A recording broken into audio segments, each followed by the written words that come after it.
الصومال والإمارات والمنطقة. من يتحمل اليوم مسؤولية حرمان الشعب الصومالي، وهنا أتحدث تحديدا عن الشعب، من منتجات هذه العلاقة القيمة التي كانت تربط البلدين؟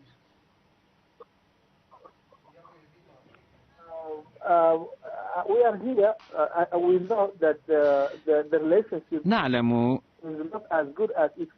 أن العلاقات كانت بالأمس القريب جيدة وعلى أحسن ما يرام، ونحن مستعدون هنا في الصومال لأن نعاود هذه العلاقات كما كانت عليه في عهد رئيس الوزراء السابق، وأن نقوي هذه العلاقات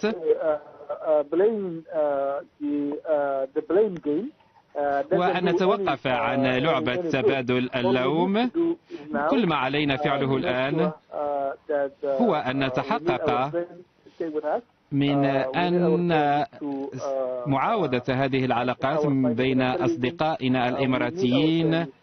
نريد من أصدقائنا الإماراتيين أن يواصلوا مساعدتنا على المشكلات الموجودة هنا، وكذلك نرحب بكل الأصدقاء الإماراتيين أن يساعدونا على محاربة المجموعات الإرهابية مثل الشباب، ونأمل أنه يمكن أن نتجاوز هذه المرحلة.